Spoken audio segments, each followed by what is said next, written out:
Dudes and dudettes, Major League Butt Kicking is back in town.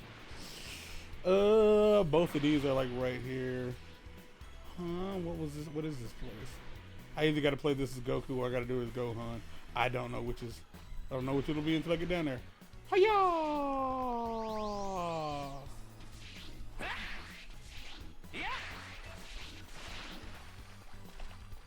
It wasn't a lot. What the hell? What the shit is this? What the shit is this? I'm not helping by just repeating the same question over and over. But, what the shit is this?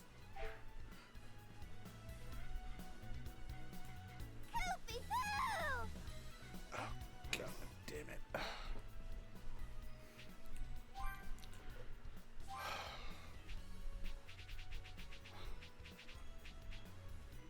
There's no way it's Piccolo. There's no way it's Piccolo.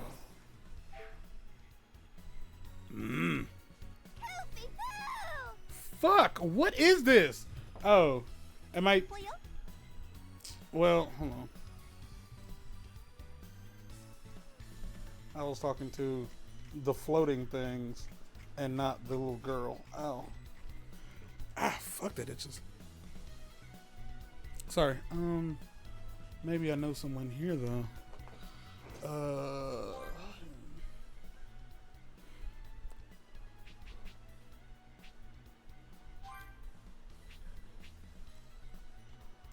Weird. Did I get them for? I must have got them for doing something. For doing anything. Like it has to be Goku. I just wasn't talking to the right person.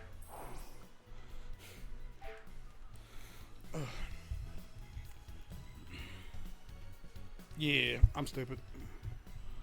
Hey, it's you! Who the fuck is this? Arale! Huh? Who are you, mister? Do you know me? Yeah! Yeah, I know you. I met you when I was little. You really helped me out when Red Ribbon Army was trying to steal my Dragon Balls. Ball. Oh, really? Oh, yeah? Really? No way! Man, it's been forever. I was in a real hurry back then, so I forgot to introduce myself. I'm Goku. Nice to meet you. I am Arale! And this is Gachan. The gluttonous angel Gachan. What she said. So what are you guys doing all the way out here? We walked too far? Can you make your way home without getting lost? Which way is Penguin Village? Wait, you guys are already lost. Huh? I am lost? Do you know where Penguin Village is? Arale and her friends are lost and far away from home. Help them find Penguin Village. Irikumza. Why does it look familiar? All right, here we go. Okay, yeah, they're not from Earth.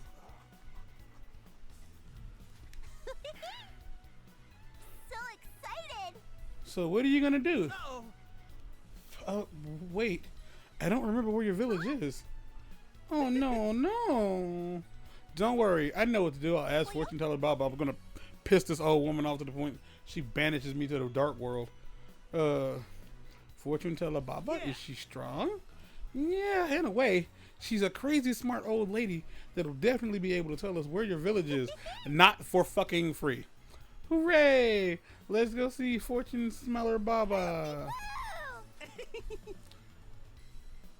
Aren't you a robot or something? Alrighty. All right. Found her. I'm gonna use this. Godly. They don't care. Alrighty. Are you Fortune Smeller Baba? You have a funny face. What is it? What is the meaning of this, Goku? And who are these little fucks? Oh, this little girl's Arale. She's lost and needs to find her way back home. Find my way back home. Would you be able to tell us where that is? Yeah, it's called Penguin Village. It's a penguin. What do you think I am, a daycare service? Sorry to ask this. Oh, come on, Fortune Teller Baba. Have a heart. Ahem. If you want my help, it'll cost you. It's basically Supreme Kai. Oh, I don't have any money, but I'll go get you some gemstones. That'll work, right? We'll see. Go get the gems. Get the guys together first, and then we'll talk. All right, here we go. I'll go find some now. For the love of shit on a shit-covered shit stick. Please tell me I already have them.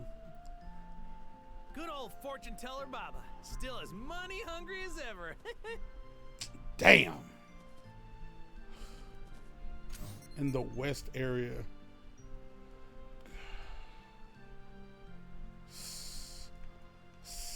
Like, pain in the ass.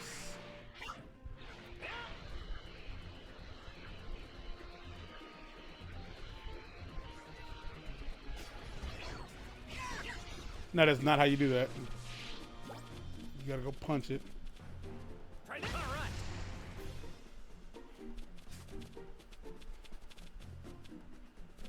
Oh my god. I've never felt a stone this hard before. It's really sensitive.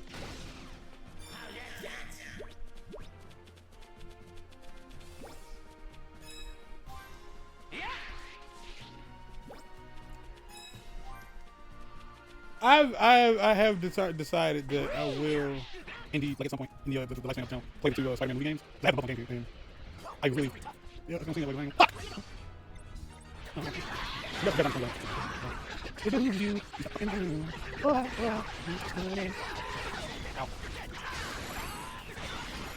Oh, that's how you do that. I completely do that. Go right over.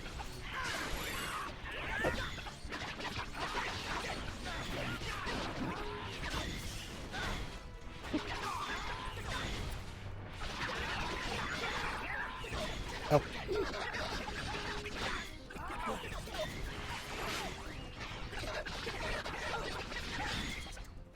Get on. All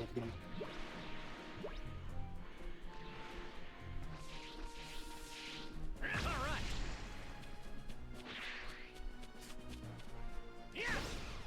Whoa, this stone's extra hard. I've never felt a stone this hard before.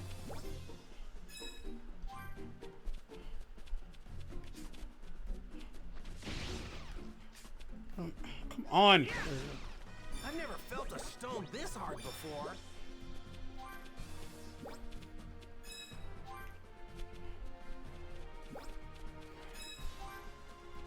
Whoa, this one seems pretty tough. Goku, we're not even outside. Like, I have no idea where you're getting this information. Nope.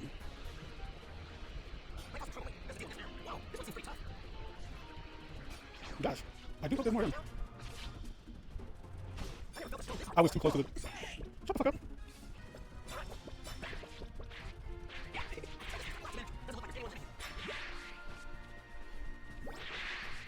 Here's an interesting question A lot of energy. to any and all who might find themselves like watching me do this. Why are you here? I don't really care. You would've think that people would have enough of silly love songs.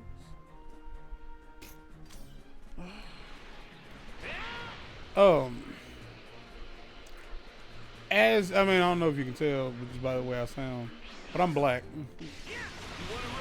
God damn it!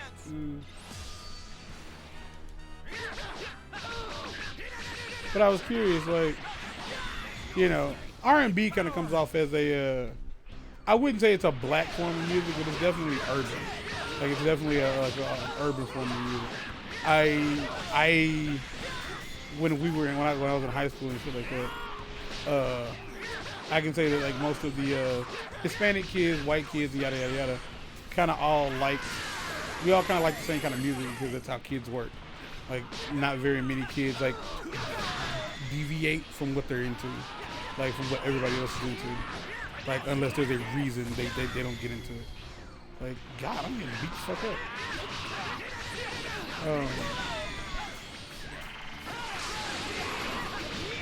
And so I'm curious, like, so like for me, R&B wasn't a, like it wasn't, I was trying to get the fuck away, but they wouldn't let me. Like, R&B for me was never like this, like music genre I was like consciously aware of. Is the best way to put it. Like I didn't think of like the music I listened to as R&B, but there was like by definition Michael Jackson is pop music, but like the majority of like what he does is like a amalgamation of soul, R&B, rap, rock. Like he was kind of a jack of all trades, but mastered damn near all of them. And Prince was more soul and funk.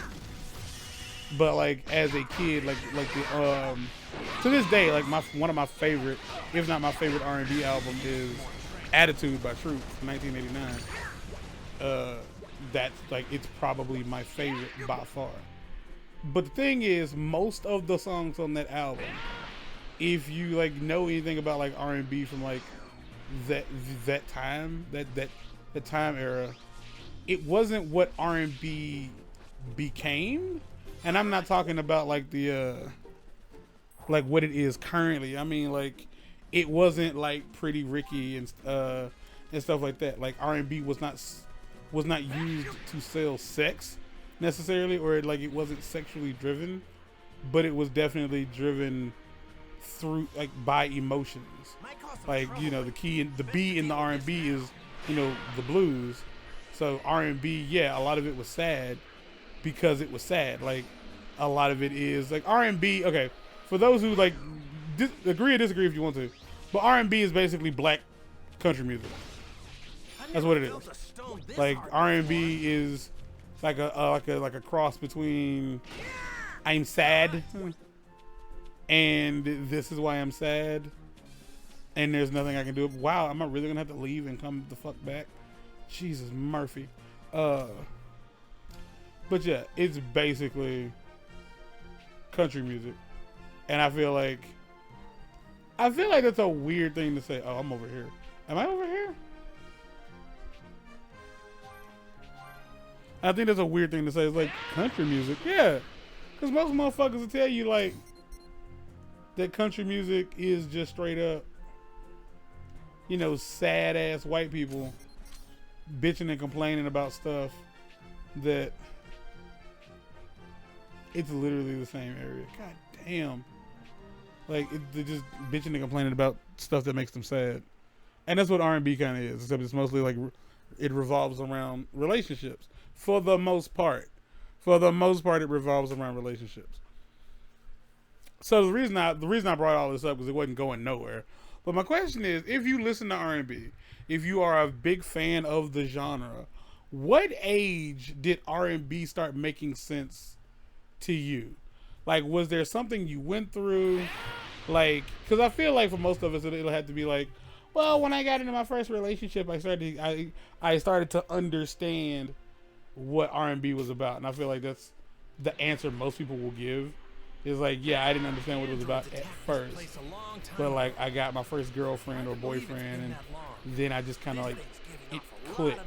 And I would say like that's definitely what happened for me. It was like I decided to ruin my life by messing with females, and a lot of songs started to motherfucker, you scared me. Like the shit just kind of started to make sense. But I was never like I'm still not a crazy like I like rock and I like rap, like almost like abashedly. Like I know what kind of rap I like and I know what kind of rock I like, so it's like not necessarily like, oh, you like all of it? Fuck no. No one likes all of any type of music. That's just not a thing. Like they just don't. Oh, there you go. There we go. The game didn't even tell me like this is where I needed to go, but I kind of put it together. So like yeah, like cause like there were so many R&B acts in the I didn't know I needed to come here. Like I literally just came here to like reload stuff in the other place. That was it. Like so like I don't mean to make it seem like, yeah, I knew what I was doing. I didn't. Nope. Instead of risking it, I don't want that biscuit that bad. So I am like legitimately curious as to like if you are into R&B. Matter of fact, if you are into R&B, or rather, if there's any like genre of music that you were never into, like you just didn't really care for, and then you found yourself really liking like not necessarily the genre as a whole, but certain like select songs, albums, or groups from the genre. What was it like? What made it click for you that like, oh, this is kind of good. I think I like this because I don't remember ever like not liking rock. I think I like didn't understand that there was like this major difference between rock and rap, and like there was never like, to me there was never like this like, well, this is black music or this is white music, because for me like rock and rap were both like done extremely well, both by Prince and Michael Jackson. So like it was definitely considered. Where the fuck is she? Are you up? Like both done very well by those two artists. So I never really questioned it. I always just just accepted it as like that's what they were. So and like it's still weird to me that like it took me so long to like decide, like to realize I was a big Red Hot Chili Peppers fan, because like there are certain artists, and I think we've all gone through this, where like you like a song by this artist, and then like they come out with another song, and you're like, I really like this too. It's like every single single you've ever heard by them, you really like, but like you go to listen to the album, and the album isn't as good as the singles, and you start to wonder like, like how come not as good? And like like Rob Thomas's Something to Be album, that album's great, but Cradle Song doesn't hit the same for me. And I mean, a lot of times that just comes down to the artist going through let's finish this. The artist goes through different stuff emotionally, so the music becomes different. I got what you wanted. My mouth is dry. Well, now these are mighty fine gemstones. So does that mean you're gonna help us find Penguin Village? I'll help you. Times 2. Penguin Village. So cool. Well, what did you find? The crystal bath. The crystal ball showed the path to Penguin Village. Got it. Great. Got it. We should be good to go now. If that's all you needed, then go. Go on, go. Don't fucking sit here and hang out with an old lady. All right, O'Reilly. You ready to go home? That's your thing, huh? That's what you say. Got 3D medals for it.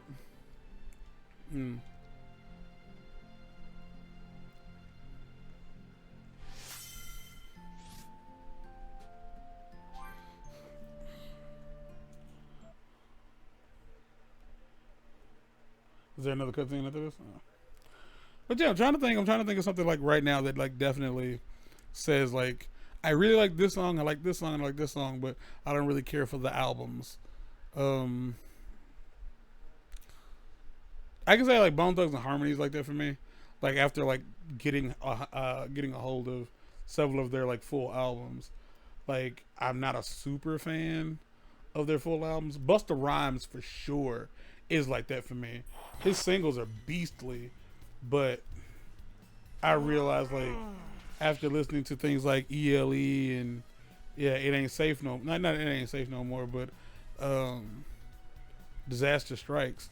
Yeah, even the Imperial album by Flip Mode, like I just like I don't know if it's like an East Coast music kind of thing where it just ain't for me. Cause like DMX's early work is like that. Like I don't really care for the beats and like the way it just I just didn't care for it. Man, I didn't think getting that little girl back to Penguin Village would take so long. Excuse me. Oh my God. Dr. Slump. You wouldn't happen to have seen that energetic little children out here, would you? Energetic children? Wait, are you talking about Raleigh and her friends? Yes, are they here? No, they're back in Penguin Village. Huh? What? Whoa, what's the screaming? Is everything okay? I'm sorry. I'm just a little flustered. I left the village to find a Raleigh, but my plane started to malfunction. And on top of that, I was so wrapped up in finding her that I lost track of where I am. Ugh. Now I'm the one that's lost. Wait, you're looking for a Raleigh. Does that mean you're from Penguin Village? You know about Penguin Village? Yeah, I just came back from there. Huh, you just came back from there. Well, since I know how to get to Penguin Village, you want me to take you there? Yes, please. Thank you very much. Jeez, you must have been you must have really been in trouble to have a reaction like that. But how are you gonna get? How we're gonna get there? You don't seem to have a plane or another vehicle. I use instant transmission, or at least I could if I could center key. Oh well, I'll have to fly you there. Fly? You can fly? Yep. But if you fall, you'll probably die. So make sure to hold on tight. Wait, die? Aren't you going a little fast? I'm going to fall. Let's kick it up a notch. Ah! Senbi Norimaka finally makes it back to Penguin Village, but the whole ordeal seems to have taken a lot out of him. Goodness, that was weird. Like, that was so fucking weird. Was that the only way y'all could think to, like, wow, he's most proficient? Oh, and food and fixing. All right, well. That old guy sure was crying a lot. I guess he's happy to be back home. Arale Norimaka. Norimakaru. Jeez. But yeah, it's stuff like that. But yeah, like when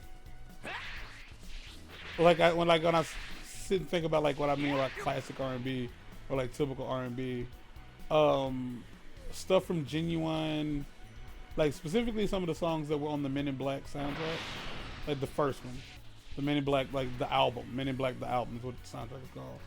Like I like a lot of those songs, like Cisco's Unleash the Dragon, like a lot of those songs were good because they were good, and like you know I understood, you know I liked them because they were good, but like a lot of those songs also didn't hold the meaning that they had like once you start doing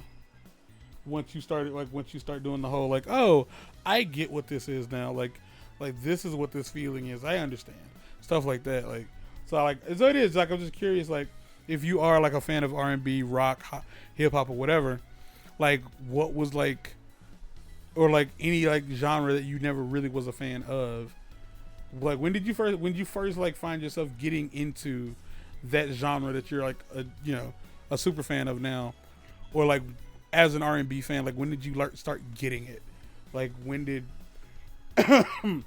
because I feel like, you know, for people who've never like gone through trauma or tragedy, like certain songs like are good, and like cause they're good because they're good, but they don't hold the same value to you until you've gone through them, like gone through what the person in the song was talking about. Like, okay, for sure, like for instance, for me, the song "Addicted" by Cisco from Enter the Dragon, like the song was good. I liked the song, but like when I finally like found myself like legitimately kind of stuck on a female for the first time, I was like, oh, yup. That's what I mean. Until next time, y'all, I'm out of here. Peace. I'd better get going.